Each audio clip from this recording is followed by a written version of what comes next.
Hey there, agility friend. If you've listened to a few of my podcast episodes, you know that I'm a huge fan of something called growth mindset.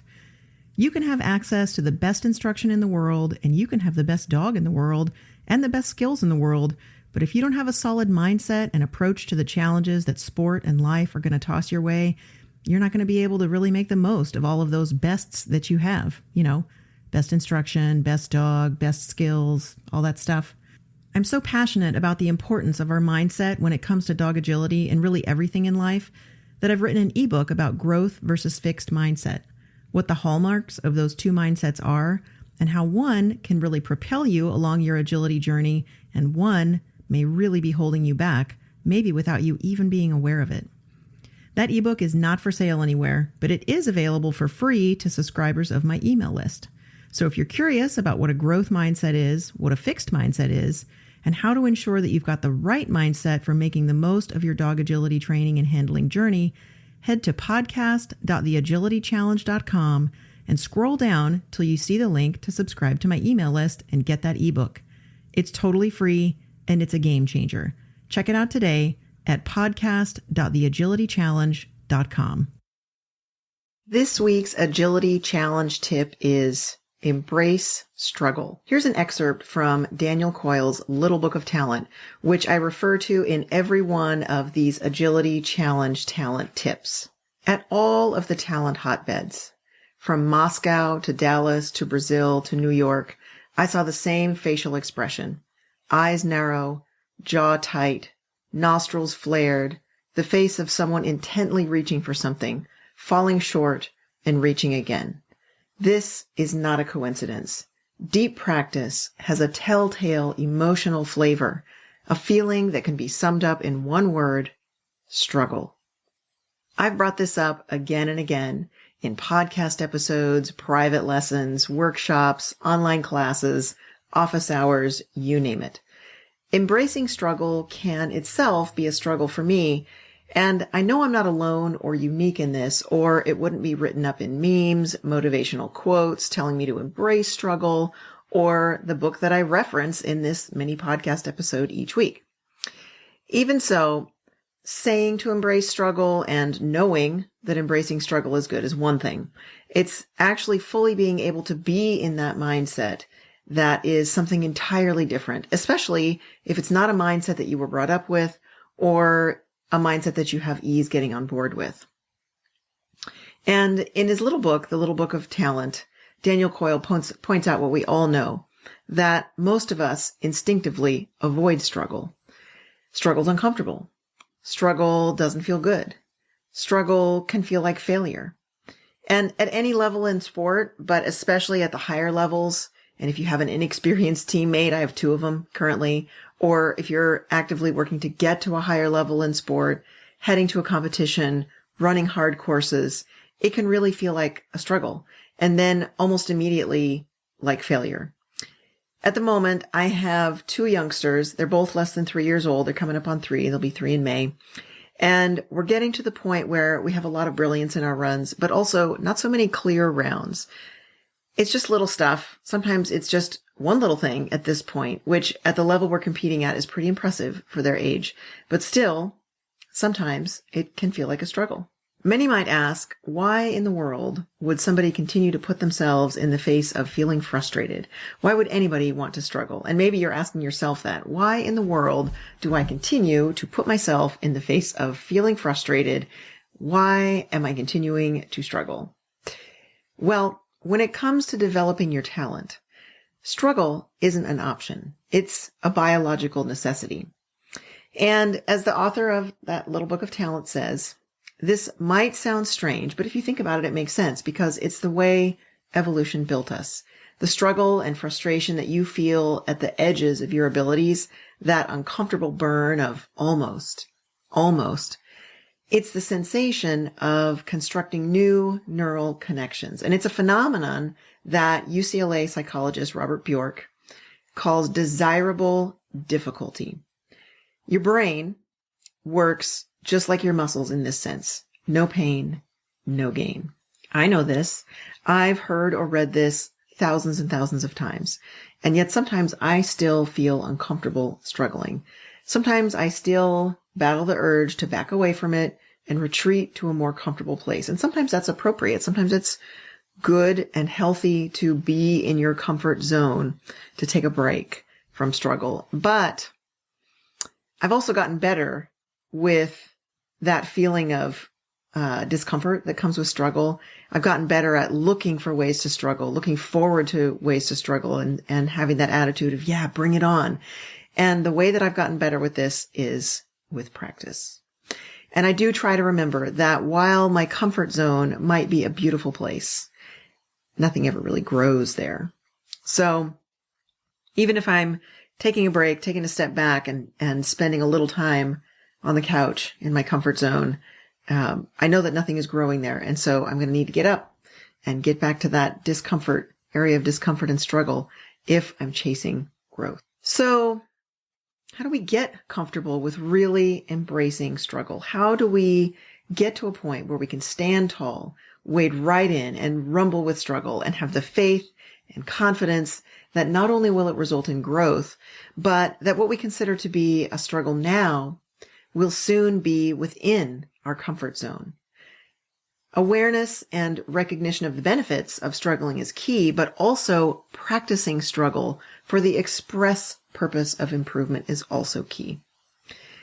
As dog trainers and handlers, we also have the added responsibility to make sure that we're aware of how much struggle our dogs are engaged in while they're learning.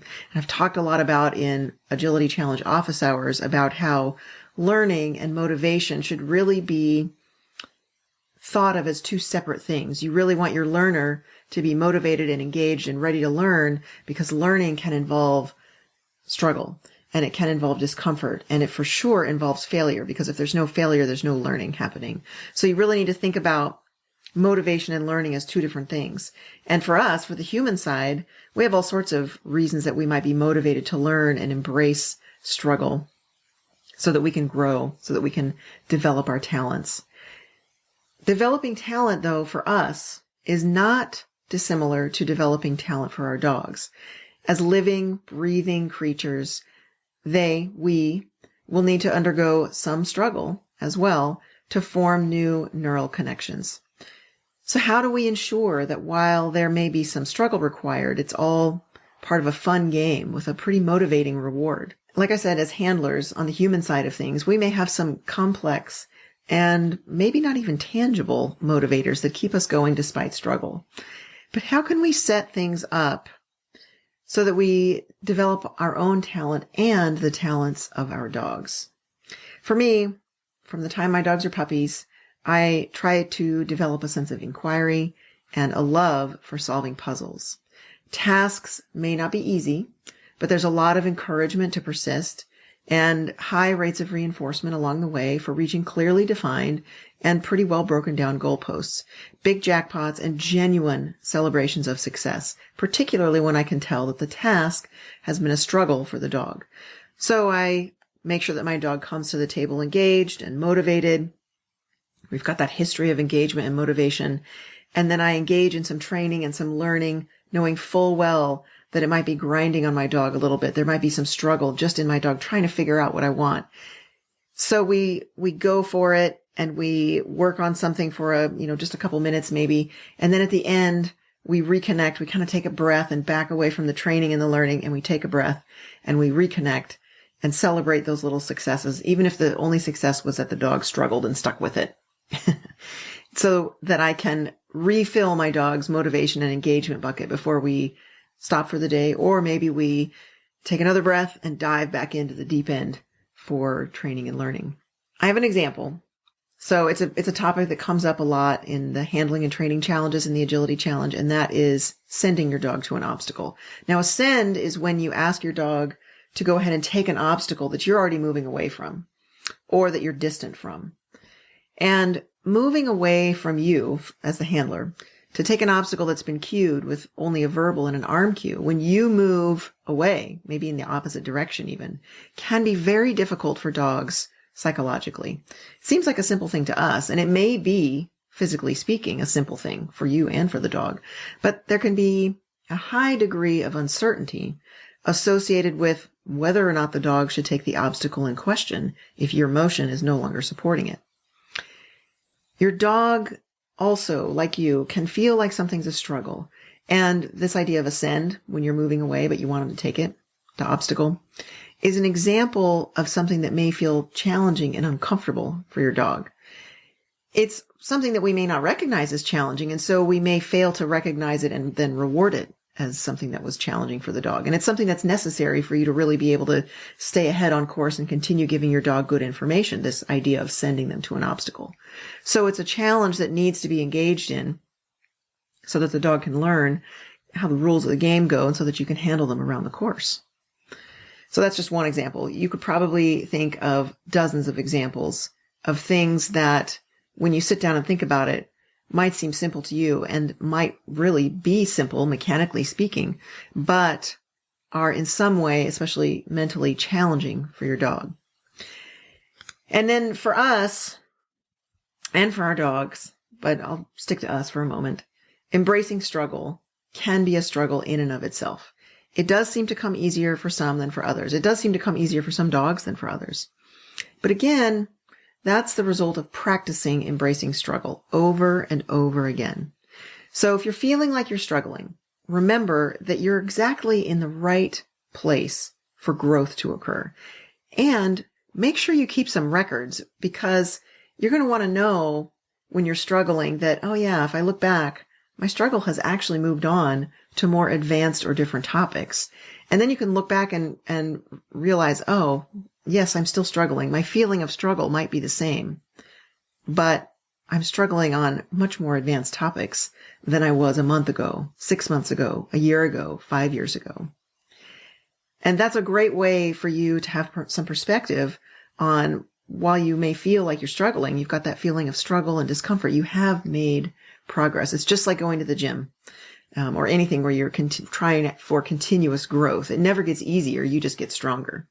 The struggle never changes. You just pick up heavier weights. And it's the same with mindset stuff.